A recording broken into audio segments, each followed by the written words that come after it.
రంగారెడ్డి జిల్లా ఇబ్రహీంపట్నం మండలం బొంగుళూరు గ్రామంలో తాటి చెట్లను రాత్రికి రాత్రి నరికివేయడం తీవ్ర కలకలం రేపుతోంది. సీలింగ్ భూముల్లో ఉన్న తాటి చెట్లను అక్రమంగా తొలగించారని గీతా కార్మికులు ఆవేదన వ్యక్తం చేస్తున్నారు. సర్వే నెంబర్లు 80 నుంచి 88 వరకు ఉన్న భూముల్లో దాదాపు 35 తాటి చెట్లను గుర్తు తెలియని వ్యక్తులు నరికివేశారని తెలిపారు. దీనిపై Ibrahimpatnam excise police station, RDO కార్యాలయం, జిల్లా కలెక్టరేట్లో ఫిర్యాదులు చేసినట్టు తెలిపారు. బాధ్యులపై తక్షణమే చర్యలు తీసుకుని తమ ఉపాధిని కాపాడాలని గీతా కార్మికులు అధికారులను కోరుతున్నారు.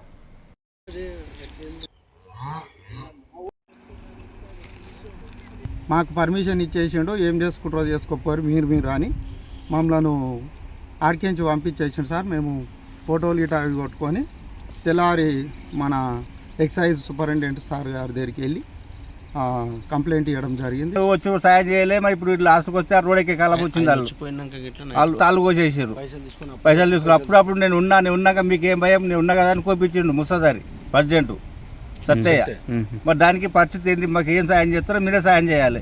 కనీసం వ్యక్తులు ఆలపూర్తి వాళ్ళు బతట్టు కూడా ఉండాలి. రాత్రి మళ్ళా 10 తాళ్ళు తీసేసారు.